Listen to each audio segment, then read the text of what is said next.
Bonjour, alors en forme pour tester vos connaissances? Alors dans la vidéo qui va suivre, vous allez trouver des QCM du bac et de médecine mélangés un peu, conformes à votre programme. À la fin de chaque question, vous aurez la réponse, parfois illustrée de rappels de cours. Mais pour vous assurer que vous avez bien assimilé toutes les réponses, à la fin, vous allez trouver les mêmes questions, mais sans les réponses. Vous vous testerez. Allez, vous êtes prêts? C'est parti. Cochez la réponse juste. Question numéro 1. La métaphase est la phase 1 où les chromosomes sont à une chromatide, 2 où les chromosomes sont à deux chromatides, 3 où les paires de chromosomes se séparent, 4 où les chromosomes ne sont pas encore individualisés. Quelle est la réponse juste?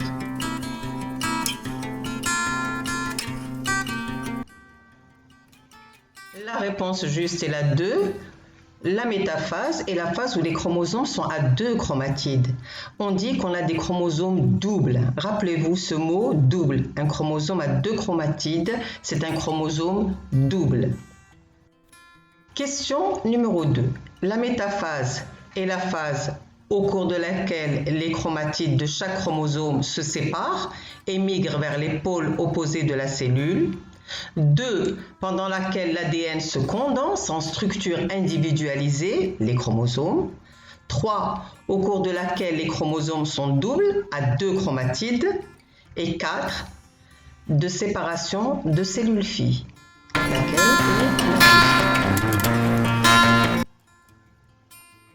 Oui, la réponse juste, c'est la 3. La métaphase est la phase au cours de laquelle les chromosomes sont doubles à deux chromatides. C'est un peu la question numéro 1. Alors maintenant, il ne faut pas confondre chromosome simple avec chromosome double ou chromosome double avec paire de chromosomes. Une paire, voilà, vous avez devant vous une paire de chromosomes simples, c'est-à-dire une paire de chromosomes avec chaque chromosome avec une seule chromatide. Et on a une paire, pourquoi? Parce qu'on a un chromosome qui provient du père et un chromosome qui provient de la mère. Par contre, là, on a une paire de chromosomes doubles. Donc, toujours une paire parce que l'un provient de la mère et l'autre provient du père. Mais chaque chromosome contient deux chromatides. Donc, on dit chromosome double. Alors, dans cette image, on a par exemple là, on a deux paires de chromosomes. Chaque paire donc avec deux chromosomes doubles. Et donc, le nombre total de chromosomes, c'est 4. Avec 2n égale à 4, n étant le nombre de paires. Question numéro 3. Cochez la réponse juste. La mitose 1 correspond à la totalité du cycle cellulaire. 2 est un processus précédé par une réplication conservative de l'ADN. 3 permet de transmettre la totalité de l'information génétique d'une cellule mère à deux cellules filles. Et 4 ne nécessite pas de l'énergie. Alors la 1, elle était fausse car la mitose correspond à une partie du cycle cellulaire, un cycle cellulaire étant l'interface plus mitose. 2, elle est fausse parce qu'on a dit que c'est une réplication conservative, or elle est semi-conservative. Et donc la 3, elle est juste, permet de transmettre la totalité de l'information génétique d'une cellule mère à deux cellules filles.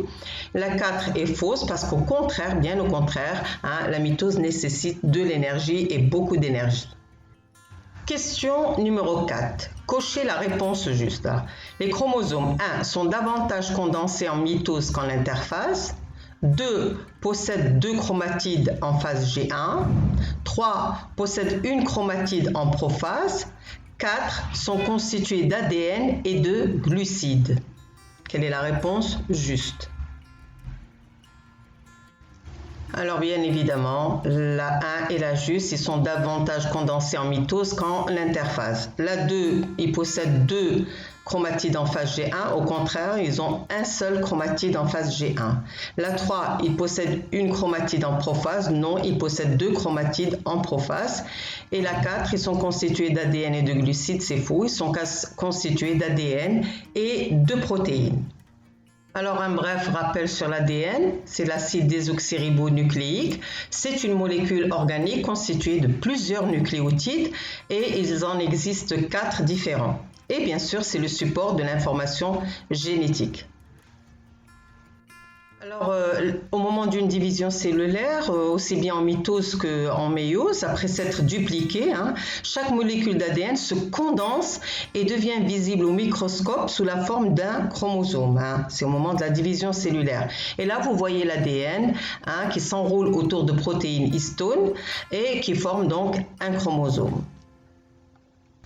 Question 5. Cochez la réponse fausse, une seule réponse. Pendant la prophase de la mitose, il y a disparition du nucléole. 2. L'ADN existe aussi dans les mitochondries. 3. La mitose est une division réductionnelle. 4. Les chromosomes sont constitués d'ADN et de protéines. Alors faites attention, maintenant on vous demande de cocher la réponse fausse. Et je vous le dis toujours, il faut regarder la question, qu'est-ce qu'on vous demande ? Alors bien évidemment, la réponse fausse, c'est que la mitose est une division réductionnelle. Non, c'est la méiose qui est une division réductionnelle. Tout le reste donc est juste. Question numéro 6. Cochez la réponse fausse. Il y a une seule réponse fausse.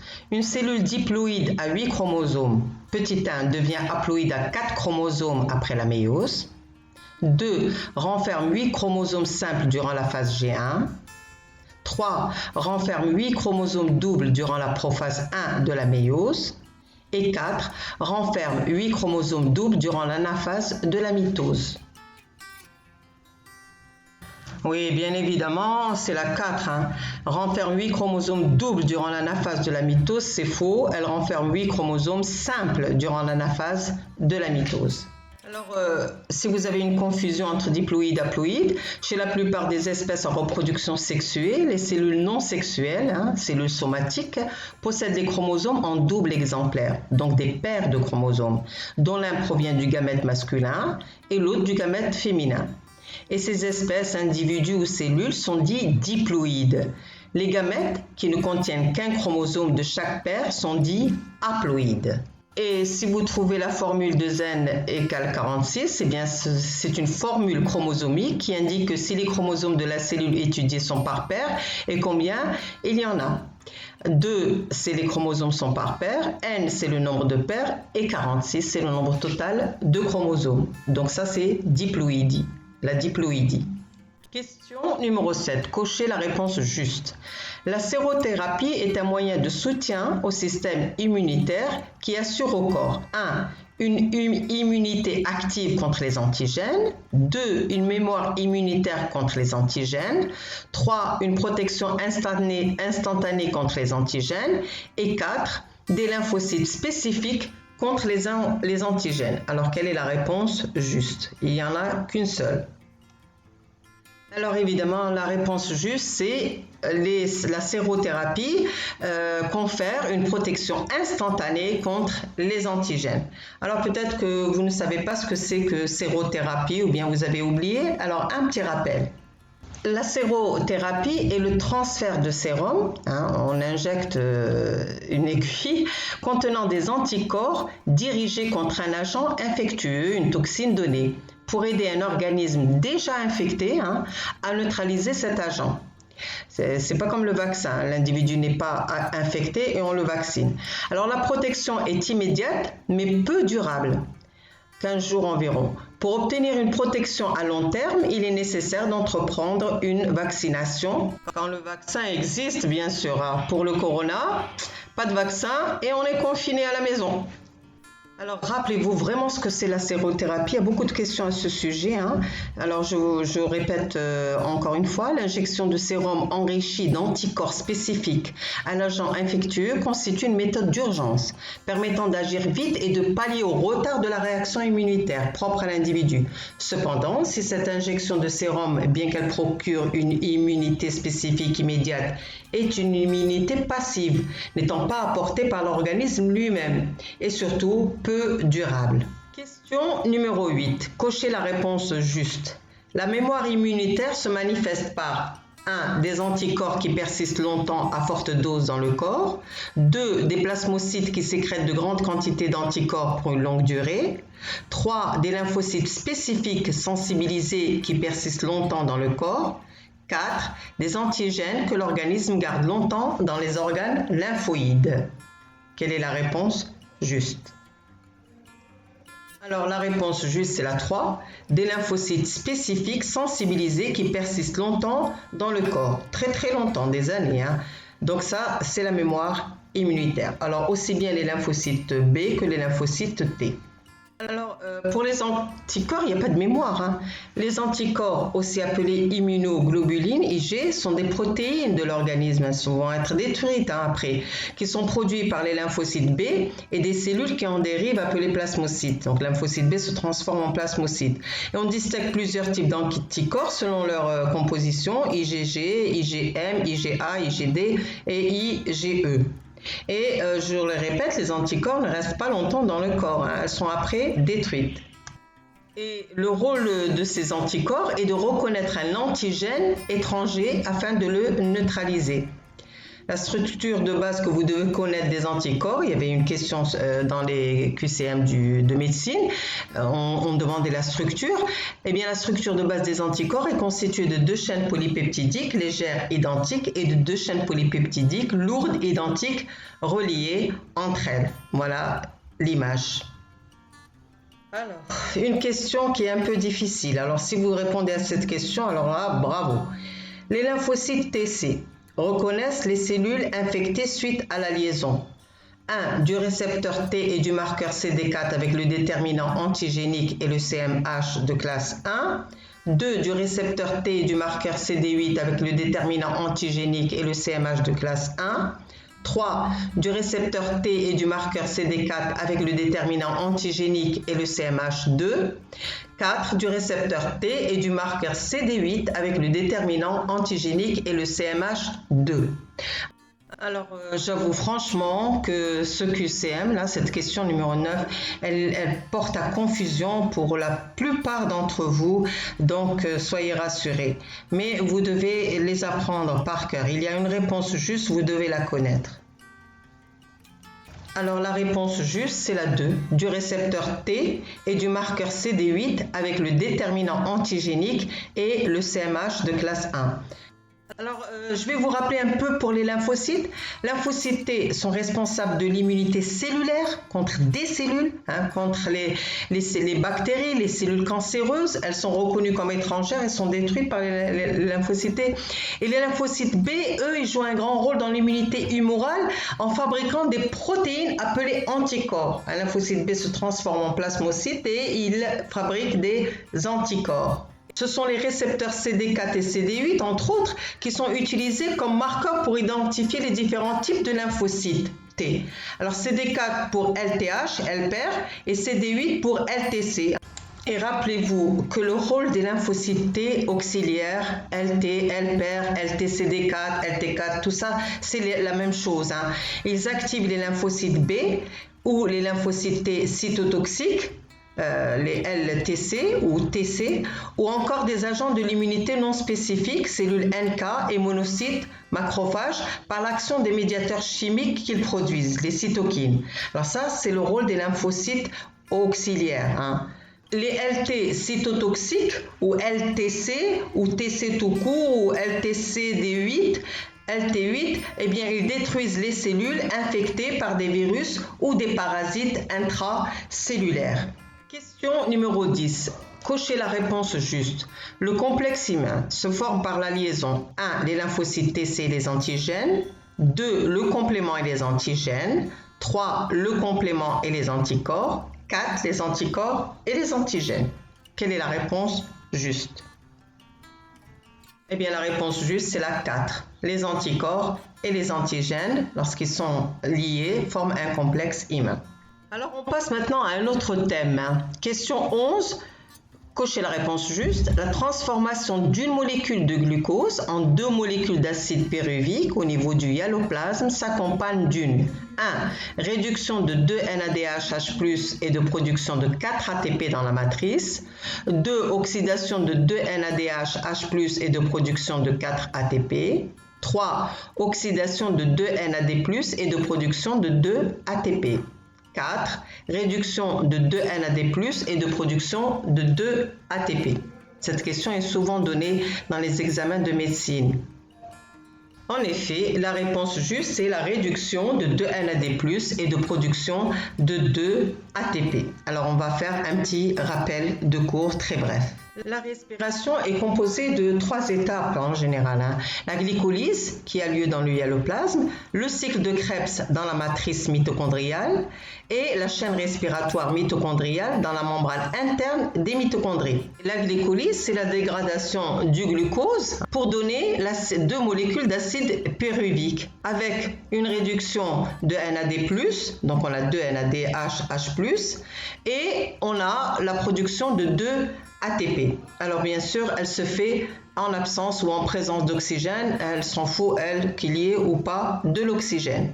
Et c'est une réaction commune à la fermentation et à la respiration. Question numéro 12. Cochez la réponse juste. Lors de la phosphorylation de l'ADP, le gradient de protons créé par la chaîne respiratoire est utilisé par 1. Les canaux à protons de la membrane interne de la mitochondrie. 2. L'ATP synthase de la membrane interne de la mitochondrie. 3. Les transporteurs d'électrons de la membrane interne de la mitochondrie. 4. Les coenzymes de la membrane interne de la mitochondrie. Laquelle est juste? Évidemment, c'est la réponse 2, l'ATP synthase de la membrane interne de la mitochondrie. Alors, on va voir un petit rappel aussi. Je ne donne que l'essentiel, qu'il faut savoir par cœur d'ailleurs. La chaîne respiratoire est un ensemble de complexes protéiques insérés dans la membrane interne des mitochondries et comme ils assurent un transfert de protons et ou d'électrons, on les appelle parfois des transporteurs. Le fonctionnement de la chaîne respiratoire est très important, il faut le connaître par cœur. Le NADH+, il provient d'où? Il provient de la réduction de NAD+, au niveau de la glycolyse, du cycle de Krebs, etc. Et quand il arrive au niveau de la membrane interne des mitochondries, il va céder ses électrons au premier transporteur, un complexe protéique inséré dans la membrane interne des mitochondries. Et ce transfert libère de l'énergie. Alors, à quoi ça va servir cette énergie? Eh bien, cette énergie va permettre le transfert de H+, des protons H+, de la matrice vers l'espace intermembranaire, sachant que la membrane interne n'est pas perméable aux protons. Le FADH2, lui, va céder ses électrons au transporteur suivant. Et on aura la même chose, H+ va passer de la matrice vers l'espace intermembranaire grâce à l'énergie libérée au cours du transport de ces électrons. On aura donc une cascade de réactions d'oxydoréduction. Ces électrons sont acheminés via donc la chaîne respiratoire jusqu'à l'accepteur final, l'oxygène. Les protons maintenant, ils se sont accumulés dans l'espace intermembranaire et on aura un excès de charge positive H+, qui s'accumule dans cet espace, donc il va provoquer un gradient d'énergie et ce gradient se manifeste par une différence de pH entre la matrice et l'espace intermembranaire. Alors, que va devenir donc ces protons qui sont accumulés dans l'espace intermembranaire? Eh bien, tout simplement, comme la membrane est imperméable, ils vont passer à travers l'ATP synthase. Ils sont attirés vers la matrice pour rééquilibrer les charges. Et l'ATP synthase va en profiter de toute cette énergie pour phosphoryler l'ADP. Donc, l'ADP plus PI donne l'ATP. Question numéro 13. Cochez la réponse juste. Les étapes de la contraction musculaire sont les suivantes. Alors, ils ne sont pas dans l'ordre. 1. Fixation de l'ATP sur les têtes de myosine. 2. Hydrolyse d'ATP. 3. Rotation des têtes de la myosine. 4. Libération du calcium. 5. Formation du complexe actomyosine. 6. Glissement des filaments d'actine vers le centre du sarcomère. La succession de ces étapes selon l'ordre chronologique est la suivante. Alors on vous donne donc A, B, C. Alors quelle est donc la succession? Alors la réponse juste c'est la C parce que c'est la seule où il y a au début la libération du calcium, parce que c'est la libération du calcium qui provoque cette série de réactions. En effet, lorsque les ions calcium sont libérés, ils se fixent sur la troponine et ils vont libérer le site de fixation qui était masqué entre l'actine et la myosine. Les têtes alors de myosine vont se lier à l'actine en formant le complexe acto-myosine. Et on arrive à la dernière question. Préciser la réponse fausse. 1. L'interface dure plus que la mitose. 2. Le brin retardé de la fourche de réplication est à l'élongation discontinue est orienté 5'3'. 3. Au cours de la transcription, l'ADN passe au cytoplasme en quittant le noyau. 4. La réplication de l'ADN ne peut se faire qu'à partir d'une amorce ARN qui sera éliminée ultérieurement. Et 5. Le nombre des bases nucléiques A plus G est toujours égal à T plus C, quelle que soit l'espèce. Alors, regardez bien, il faut préciser la réponse fausse. Ça veut dire que tous les autres sont justes. Et en effet, c'est la 3 qui est fausse. L'ADN ne passe pas au cytoplasme en quittant le noyau au cours de la transcription de l'ADN en ARN. Au contraire, l'ADN ne quitte jamais le noyau. Et voilà, j'espère que vous avez tout juste et que vous êtes ravis. Bon, sinon, ça veut dire qu'il y a quand même des lacunes. Il faut apprendre un peu plus votre cours, l'essentiel du cours. Il faut vraiment cibler ce que vous devez apprendre. Là, c'est un conseil que je vous donne. Il faut aller vers l'essentiel. Les résumés, il faut les faire vous-même, comme ça vous vous rappelez. Maintenant, je vous laisse avec les questions du QCM sans aucune intervention. À vous de faire tout seul ces QCM. Et partagez si vous avez aimé cette vidéo. Allez, au revoir.